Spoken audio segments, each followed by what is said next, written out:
class students, I am Sangeeta from Takshila Model School, and today we are continuing our chapter number 6, that is states of matter, and the topic that we are going to cover today is types of changes. So please open page number 80 of your science book to find this topic. So our today's topic is types of changes. मतलब changes जो है वो कितनी तरह के होते हैं. Change का मतलब क्या होता है? कुछ बदलाव आना, ठीक है. तो जो बदलाव आते हैं, फिर जो चेंजेस आते हैं वो कितनी तरह के होते हैं, जो अपने आसपास, अपने अराउंड जो हम ऑब्जर्व करते हैं, हमारे अराउंड जो चेंजेस अकर होते हैं वो कितनी तरह के होते हैं. वो होते हैं दो तरह के चेंजेस, और वो दो तरह के चेंजेस जो होते हैं उनका नाम है फिजिकल चेंज और केमिकल चेंज. ठीक है, ये दो तरह के चेंजेस होते हैं. पहला है फिजिकल चेंज, दूसरा चेंज जो होता है वो है केमिकल चेंज. ठीक है, अब फिजिकल चेंज और केमिकल चेंज का दूसरा नाम भी है. ठीक है, फिजिकल चेंज को हम रिवर्सिबल चेंजेस भी कहते हैं और केमिकल चेंजेस को हम इररिवर्सिबल चेंजेस भी कहते हैं. रिवर्सिबल का मतलब क्या होता है, जो वापस पहले जैसी कंडीशन में आ जाता है.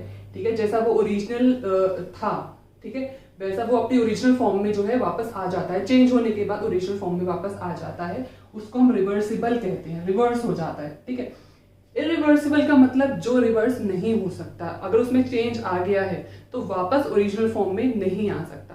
ठीक है, तो जो रिवर्सिबल होता है वो एक तरह का फिजिकल चेंज होता है. जो इरिवर्सिबल होता है, जो वापस ओरिजिनल फॉर्म में नहीं जा सकता, वो एक तरह का केमिकल चेंज होता है. अब फिजिकल चेंज, केमिकल चेंजेस कैसे होते हैं वो हम अब डिटेल में देखते हैं कुछ एग्जाम्पल्स लेके. तो सबसे पहले हम डिटेल में जानते हैं फिजिकल चेंजेस के बारे में, जिसको हम रिवर्सिबल चेंज भी कहते हैं. ठीक है, अब जैसे कि हमने बताया रिवर्सिबल का मतलब क्या होता है, जो ओरिजिनल फॉर्म में वापस लाया जा सके. ठीक है, so if an object can be brought back to its original form, अगर किसी ऑब्जेक्ट में चेंज आया है और वो चेंज इस तरह से आया है कि वो अपने वापस पहले वाली फॉर्म में जा सकता है, तो वो जो चेंज होगा उसको हम फिजिकल या फिर रिवर्सिबल चेंज कहेंगे. ठीक है, कोई भी ऑब्जेक्ट उसमें चेंज तो आ गया लेकिन वो वापस पहले जैसा हो सकता है, तो वो फिजिकल या रिवर्सिबल चेंज है, यानी कि वो रिवर्स हो सकता है. ओके, दूसरा फिजिकल चेंज का और क्या फीचर है, no new material is formed. ठीक है, अब जिस भी ऑब्जेक्ट में चेंज आता है इस तरह से कि वो वापस अपने पहले वाली फॉर्म में जा सकता है, उस तरह के चेंज में कोई भी नया सब्सटेंस नहीं बनता. अगर चेंज आया भी है ना, तो वो जो ऑब्जेक्ट था वो एक तरह से वही रहेगा चेंज आने के बाद भी. ठीक है, वो चेंज नहीं होगा. इसको हम एग्जाम्पल लेके अभी लेटर जो है और अच्छे से समझेंगे. ठीक है, अब फिजिकल चेंजेस में फिर क्या चेंज होता है. फिजिकल चेंजेस में सिर्फ अपीयरेंस का मतलब कोई ऑब्जेक्ट कैसा दिखता है, या तो वो चेंज होगा, या उसका शेप चेंज हो जाएगा, या फिर उसका साइज जो है वो चेंज हो जाएगा.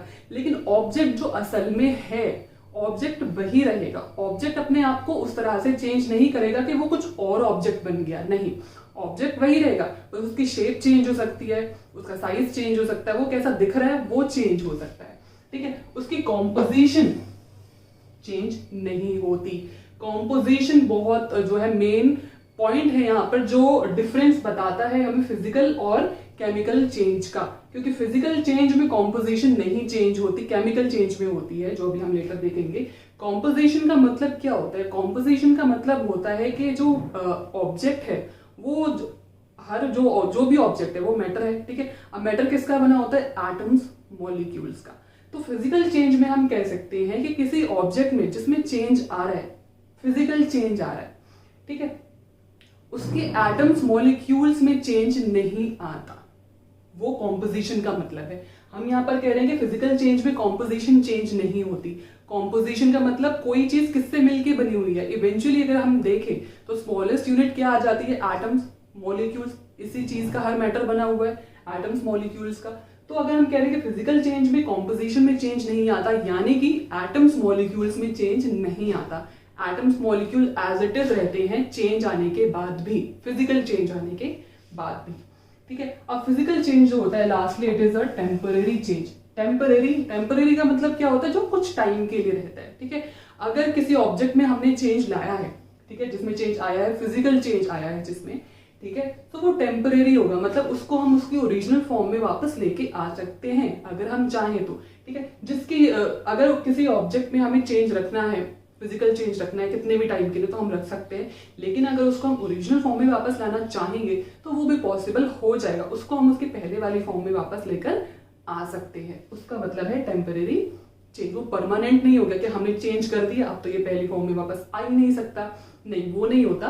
फिजिकल चेंज में हमेशा ऑब्जेक्ट अपने पहली वाली फॉर्म में वापस आ जाएगा। ठीक है, उसको ही हम कहते हैं रिवर्सिबल चेंज। ठीक है, so now let us see some examples of physical change और रिवर्सिबल चेंज। ठीक है, अब देखो सबसे पहला एग्जांपल है melting of ice, butter, chocolate, candle etcetera. Melting का मतलब क्या होता है? मेल्टिंग, फ्रीजिंग, बॉइलिंग, ये सब टर्म्स हमने अपने लास्ट लेक्चर में पढ़ी थी। ठीक है, मेल्टिंग का मतलब होता है लेमन लैंग्वेज में मेल्टिंग को हम कहते हैं पिघलना। ठीक है, मेल्टिंग क्या होता है? पिघलना। ठीक है, सो आइस का पिघलना, बटर का मेल्ट हो जाना, पिघलना। ठीक है, चॉकलेट का मेल्ट हो जाना, कैंडल का मेल्ट हो जाना, ये सब जो चेंजेस हैं ये फिजिकल या फिर रिवर्सिबल चेंजेस हैं। क्या होते हैं रिवर्सिबल चेंजेस? जो वापस आ सकते हैं। ऑब्वियसली बात है, अगर आइस, बर्फ मेल्ट हो जाती है तो वो क्या बनेगी? पानी बन जाएगा। तो वो पानी को हम वापस बर्फ बना सकते हैं, पानी को हम वापस आइस में चेंज कर सकते हैं। ऑब्वियसली कैसे? उसको फ्रीज करके। ठीक है, अगर आइस हमारी पानी बन गई है, ठीक है, तो इस पानी को हम वापस आइस बना सकते हैं फ्रीज करके। तो ये क्या है? एक तरह का हमारा रिवर्सिबल चेंज है, यानी कि फिजिकल चेंज है। ठीक है, उसमें क्या चेंज हुआ? इस ऑब्जेक्ट की, ठीक है, जो आइस है इसकी शेप चेंज होगी। ठीक है, इसकी अपीयरेंस चेंज होगी। यहाँ ये पहले सॉलिड था, ठीक है, ये लिक्विड हो गया है। ठीक है, लेकिन इसकी कॉम्पोजिशन चेंज नहीं हुई। ये पानी था, अभी भी ये पानी ही है। ठीक है, ऑब्जेक्ट चेंज नहीं होता, मतलब कोई नया ऑब्जेक्ट नहीं बनता। ऑब्वियसली बात है, आइस क्या है? पानी है। चेंज होने के बाद, मेल्ट होने के बाद क्या बना? पानी ही रहा, कोई और नया सब्सटेंस तो नहीं बना ना, पानी पानी। ठीक है, तो ये क्या है? फिजिकल चेंज है, सिर्फ शेप चेंज हुई है, अपीयरेंस चेंज हुई है। ठीक है, उसी तरह से बटर अगर मेल्ट हो जाए, चॉकलेट अगर मेल्ट हो जाए, कैंडल अगर मेल्ट हो जाए, तो इन सबको इनके वापस पहले वाली फॉर्म में हम ला सकते हैं। उसी तरह से फ्रीजिंग है, फ्रीज करना। ऑब्वियसली बात है, जैसे कि ये पानी है, ठीक है, पानी को हमने फ्रीज करके वापस आइस बना दिया, सॉलिड बन गया, ये वापस से जो है मेल्ट होके पानी बन सकता है। तो फ्रीजिंग भी क्या है? हमारा फिजिकल चेंज है, रिवर्सिबल चेंज है। उसी तरह से बॉइलिंग। ठीक है, फॉर एग्जाम्पल अगर हम पानी को बॉईल करते हैं, ठीक है, अगर हम वाटर को बॉईल करते हैं तो किस में चेंज हो जाएगा? गैस में, वेपर्स में, भाप बन जाएगा। ठीक है, लेकिन उस वेपर्स को अगर हम कूल करें, ठंडा करें, कंडेंस कर दें, तो वापस लिक्विड बन जाता है। ठीक है, तो वो भी क्या है? हमारा फिजिकल चेंज है। मान लो ये वाटर है, ये वेपर्स है, इन वेपर्स को अगर हम कूल कर दें तो ये वापस से क्या बन जाता है? हमारा पानी में चेंज हो जाएगा। वेपर्स को अगर हम कूल करेंगे, ऑन कूलिंग। ठीक है, तो ये क्या था? पानी था, पानी बॉयल हुआ, वेपर्स बना। ठीक है, वेपर को ठंडा किया, पानी बना। तो ये सारा क्या है? पानी ही है ना, कोई भी नई चीज तो कहीं नहीं बनी। ठीक है, तो ये क्या है? हमारे फिजिकल या फिर रिवर्सिबल चेंज है। ठीक है, भाप जो पानी से बना है उसको मैं वापस पानी बना सकती हूँ, वापस पहले वाली फॉर्म में उसको लाया जा सकता है। तो मेल्टिंग, फ्रीजिंग, बॉइलिंग, अगर ये चीजें किसी ऑब्जेक्ट में होती हैं तो वो हमेशा फिजिकल या फिर रिवर्सिबल ही होंगी।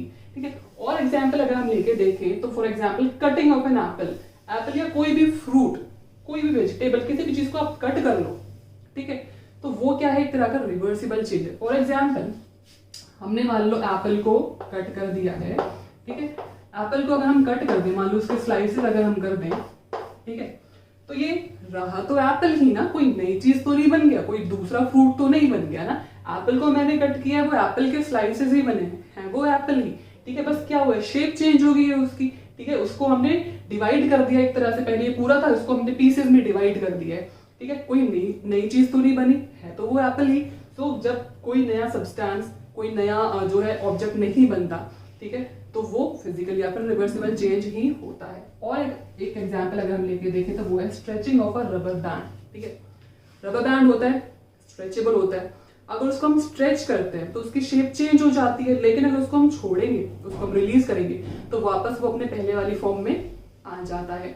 तो रबर बैंड को स्ट्रेच करना भी एक तरह का रिवर्सिबल या फिर फिजिकल चेंज है। ठीक है, और एग्जाम्पल अगर हम देखें, फॉर एग्जाम्पल अगर हम ये चौक का पीस लेते हैं, ठीक है, अभी क्या है? चौक है, इसको अगर मैं तोड़ दूं, क्रश कर दूं छोटे छोटे पीसेस में, तो वो तोड़ने के बाद भी क्या रहेगा, है तो चौक ही, चाहे बस वो डिवाइड हो गया, रहा तो वो चौक ही, पहले भी चौक था अब भी चौक ही है, तो कोई नया सब्सटेंस तो नहीं बना। तो जब कोई नया सब्सटेंस नहीं बना, सिर्फ शेप या फिर अपीयरेंस चेंज होती है, उसको हमने पीसेस में डिवाइड कर दिया, लेकिन है वो पहले वाली चीज ही, तो ये सारे चेंजेस जो होते हैं वो क्या होते हैं, फिजिकल या फिर रिवर्सिबल चेंजेस। तो सेकंड टाइप ऑफ चेंज कौन सा होता है, केमिकल या फिर इरिवर्सिबल, जिसको हम कहते हैं इरिवर्सिबल, जो रिवर्सिबल अब नहीं हो सकता, जो वापस ओरिजिनल फॉर्म में नहीं आ सकता, हो गया तो हो गया, परमानेंट है, ठीक है। अब केमिकल चेंजेस या फिर इरिवर्सिबल चेंजेस के क्या फीचर्स होते हैं। सबसे पहले केमिकल चेंजेस में object can not be brought back to its original form, ठीक है। ओरिजिनल केमिकल चेंजेस में किसी भी ऑब्जेक्ट में अगर ऐसा चेंज आया जो केमिकल है, ठीक है, तो वो वापस अपने ओरिजिनल फॉर्म में वापस नहीं जा सकता। उस तरह का चेंज जो होता है वो केमिकल चेंज कहलाता है, ठीक है। अब क्या होता है अगर किसी ऑब्जेक्ट में इस तरह का चेंज आता है कि वो वापस पहले वाली फॉर्म में नहीं जाता, क्योंकि उसमें जो चेंजेस आते हैं वो एटम और मॉलिक्यूल्स के लेवल पर आते हैं, यानी कि एटम्स और मॉलिक्यूल्स में चेंज आ जाता है, फिर जो वापस पहले जैसा नहीं हो सकता। फिजिकल चेंजेस में क्या था, एटम्स मॉलिक्यूल्स में कोई चेंज नहीं आता, वो एज इट इज ही रहते हैं, इसलिए वो वापस पहले वाली फॉर्म में जा सकता है और कोई नई चीज, नया सब्सटेंस फिजिकल चेंज में नहीं बनता। लेकिन केमिकल चेंज में क्या होता है, एटम्स मॉलिक्यूल्स जो होते हैं, जिसकी हर चीज बनी हुई है, हर मैटर जिसका बना हुआ है एटम्स मॉलिक्यूल्स का, उनमें चेंज आ जाता है। केमिकल चेंज में एटम्स मॉलिक्यूल्स में चेंज आता है और इसीलिए केमिकल चेंज में एक नया सब्सटेंस, नया प्रोडक्ट जो है वो बनता है और फिर वो पहले वाली फॉर्म में वापस नहीं जा सकता। उसको हम कहते हैं केमिकल या फिर इरिवर्सिबल, अब वो रिटर्न नहीं हो सकता। केमिकल चेंज में new product are form, new products are form. यहाँ पर जब चेंज आता है, किसी ऑब्जेक्ट में चेंज आया है, ठीक है, कोई भी ऑब्जेक्ट में अगर चेंज आया है, ठीक है, तो वहां पर एक नया प्रोडक्ट बनेगा, ठीक है। पहले वाला चेंज हो गया बिल्कुल, ठीक है, कुछ और बन गया, नया प्रोडक्ट बन गया, ठीक है, और ये नया प्रोडक्ट अब वापस पहले वाली फॉर्म में नहीं आ सकता, ये रिटर्न नहीं हो सकता। अब ये हो गया तो अब ये परमानेंट है, अब ये ऐसा ही रहेगा, ठीक है। तो यहाँ पर जो केमिकल चेंजेस होते हैं उनको हम परमानेंट चेंजेस भी कहते हैं, क्योंकि अब जो ये चीज बन गई है ना, ये परमानेंट है, ये पहले जैसी नहीं हो सकती, ठीक है। Chemical change, for example milk into yogurt. Yogurt क्या होती है, दही, ठीक है। दूध को अगर हम दही बना दें तो दही से वापस दूध नहीं आ सकता, केमिकल चेंज, ठीक है। दूसरा example ripening of fruits. Ripening यानी कि पकना। जो फ्रूट्स होते हैं पहले कच्चे होते हैं, ठीक है, धीरे धीरे पकते हैं, राइप होते हैं। तो जब फ्रूट एक बार पक गया है, राइप हो गया, तो वो वापस से पहले जैसा नहीं हो सकता, वापस से वो पहले जैसे रॉ था, कच्चा था, वो वापस पहले जैसा नहीं हो सकता, केमिकल चेंज, ठीक है। Next example is egg into omelette, ठीक है। एग का अगर हम ऑमलेट बनाते हैं तो वो केमिकल चेंज है। ऑमलेट से वापस एग नहीं लाया जा सकता, ठीक है, chemical change. Next example is burning of a paper. Burning जो होता है, बर्निंग एक तरह का केमिकल चेंज होता है, बर्न होना किसी चीज का, जल जाना, ठीक है, क्योंकि वो एटम मॉलिक्यूल्स के लेवल पर जो है चेंज आता है। फॉर एग्जाम्पल आप पेपर को अगर बर्न करते हो, पेपर अगर हम बर्न करते हैं तो क्या बन जाता है, ऐश, राख जैसा जो हो जाता है। उससे ऐश से वापस पेपर नहीं बन सकता, केमिकल चेंज, ठीक है। और एग्जाम्पल अगर हम देखें तो चाइल्ड का एडल्ट में ग्रो होना, ठीक है, पहले बच्चे होते हैं, फिर धीरे धीरे ग्रो करते हैं और एडल्ट बन जाते हैं। एडल्ट से वापस बच्चे नहीं बन सकते, ठीक है, क्या है, केमिकल चेंज है। केमिकल या फिर इरिवर्सिबल चेंज जिसको हम कहते हैं। तो ये जितने भी चेंजेस हमने यहाँ पर देखे हैं, ठीक है, ये सारे चेंजेस क्या हैं, इरिवर्सिबल है, ये वापस अपने पहले वाली फॉर्म में नहीं आ सकते, ठीक है। और यहाँ पर जो भी चेंजेस आए हैं, जो भी नई चीज बनी है, वो पहले वाली से बिल्कुल अलग थी। मिल्क से योगर्ट अलग है, ऑब्वियसली बात है, ठीक है। एग से जो ऑमलेट बना है, ठीक है, ऑमलेट बिल्कुल अलग है, एग बिल्कुल अलग है। बर्निंग ऑफ पेपर, पेपर अलग था, ठीक है, बर्न होने के बाद राख बन गया, बिल्कुल अलग सब्सटेंस है, ठीक है। चाइल्ड और एडल्ट बहुत डिफरेंस है, ठीक है। सो इस तरह से हम जो भी चेंजेस यहाँ पर आते हैं केमिकल या फिर इरिवर्सिबल चेंजेस में, वो क्या होते हैं, परमानेंट होते हैं। So now let us understand the concept of changes with the help of a video. So there are two type of changes. Reversible, जिसको हम physical changes भी कहते हैं, irreversible changes, जिसको हम chemical changes भी कहते हैं. So सबसे पहले reversible और physical changes के बारे में जानते हैं. For example, आइस को अगर हम मेल्ट कर दें तो वो वाटर बन जाता है. ठीक है, उससे सिर्फ फिजिकल अपीयरेंस चेंज हुई है. ठीक है, अमाउंट ऑफ मैटर चेंज नहीं होता. जितनी आइस है उतना ही वाटर बनेगा. ठीक है, सो ये एक तरह का कौन सा चेंज है? Physical change. और एग्जाम्पल्स अगर हम देखें तो वो होते हैं filling a balloon with air. अगर हम एक बैलून को एयर से फिल कर दें, ठीक है, तो उसकी शेप चेंज हो जाएगी. ठीक है, अब बैलून की जो शेप चेंज हो गई है वो एक तरह का कौन सा चेंज है? फिजिकल चेंज है, क्योंकि उसको हम रिवर्स कर सकते हैं. अगर बैलून को हम डीफ्लेट कर दें तो बैलून अपने वापस पहले जैसी शेप में आ जाएगा, अपनी ओरिजिनल शेप में वो आ जाएगा. ठीक है, सो जब एयर को ब्लो आउट कर दिया जाएगा तो बैलून अपनी वापस पहले वाली शेप में आ गया है. तो ये कौन सा चेंज हुआ? रिवर्सिबल या फिर physical change. So next example is of melting of ice. Ice को अगर हम मेल्ट कर दें तो वो क्या बन जाता है? वाटर. ठीक है, आइस क्या है? आइस सॉलिड होती है. ठीक है, मेल्ट होके वो लिक्विड बन जाती है, वाटर बन जाती है. तो आइस जब मेल्ट होके वाटर बन रही है तो ये एक तरह का रिवर्सिबल या फिर फिजिकल चेंज है, क्योंकि उसको हम पहले वाली फॉर्म में ला सकते हैं. कैसे? फ्रीज़ करके. वाटर को अगर फ्रीज़ कर दें तो वो वापस सॉलिड यानी कि आइस में बदल जाएगा. तो यहाँ पर वो वापस अपने पहले वाली फॉर्म में वाटर जो है आ सकता है, आइस बन सकता है वापस से. Now next example is of making a pot out of clay. Clay को अगर हम मोल्ड करके एक पॉट बना लें, ठीक है, तो वो भी एक तरह का रिवर्सिबल चेंज है, क्योंकि हम उसकी शेप वापस से पहले जैसी ला सकते हैं. हम पॉट की शेप को बिगाड़ के हम वापस से उसको क्ले बना सकते हैं. तो ये भी एक तरह का फिजिकल या फिर रिवर्सिबल चेंज है. नाउ लेट अस सी केमिकल और इरिवर्सिबल चेंजेस जो वापस पहले जैसी फॉर्म में नहीं आ सकते. For example frying. एग को अगर हम फ्राई कर दें तो वो फ्राई करके क्या बनती है? ऑमलेट बनती है. ऑमलेट एक बार बन जाती है तो वापस से उसको हम एग नहीं बना सकते. सो ये जो फ्राइंग है, एग को जो हमने फ्राई किया, वो एक तरह का इरिवर्सिबल चेंज है. दूसरा एग्जाम्पल हमारा जो केमिकल चेंज का होता है वो है बर्निंग ऑफ अ पेपर. अगर हम पेपर को बर्न कर दे तो ऐश बन जाता है. ऐश जिसको हम हिंदी में राख कहते हैं. इस ऐश से वापस पेपर नहीं बन सकता, क्योंकि ये केमिकल चेंज है एक तरह का. एटम मॉलिक्यूल्स तक जो है चेंजेस आ गए हैं. ठीक है, सो ये एक तरह का इरिवर्सिबल चेंज है. ऐश से हम वापस पेपर नहीं बना सकते.